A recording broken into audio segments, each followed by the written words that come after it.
আজ বানাবো তালের শিম পিঠে। সেই জন্য প্রথমে দেখো নারকেলের পুরটা বানিয়ে নেব।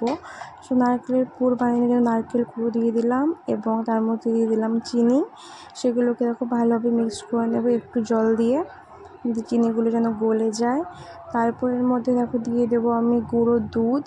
আমি 3 চামচ মতো গুঁড়ো দুধ দিয়েছিলাম, তোমরা তোমাদের হিসেব মতো দেবে।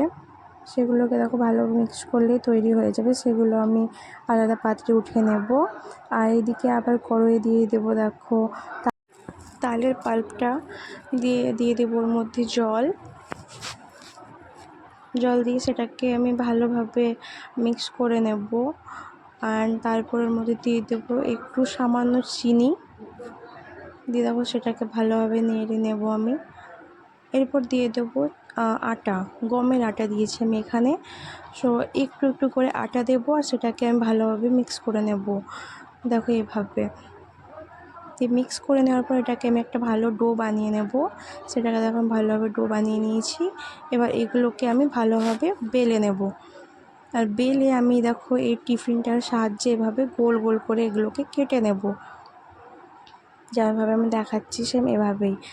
এবং নেওয়ার পর এর মধ্যে যে নারকেলের পুরটা আমি বানিয়ে রেখেছিলাম সেগুলোর মধ্যে দিয়ে দেব। আর এগুলোকে দেখো আমি ভালোভাবে ফোল্ড করে নেব। চারিদিকে জল দিয়ে দিয়েছিলাম যাতে ফোল্ডগুলো না ভেঙে যায়, ওই জন্য। অ্যান্ড দেখো এগুলোকে আমি ফোল্ড করে নেব এবং এর মধ্যে ডিজাইন বানিয়ে নেব, যেমনভাবে দেখাচ্ছি সেম এভাবে করে নেব।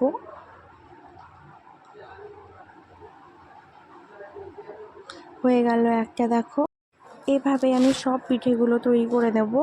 করে নেওয়ার পর এগুলো আমি তেলের মধ্যে দিয়ে দেব। এগুলো তেলের মধ্যে দিয়ে ভালোভাবে ভেজে নেব।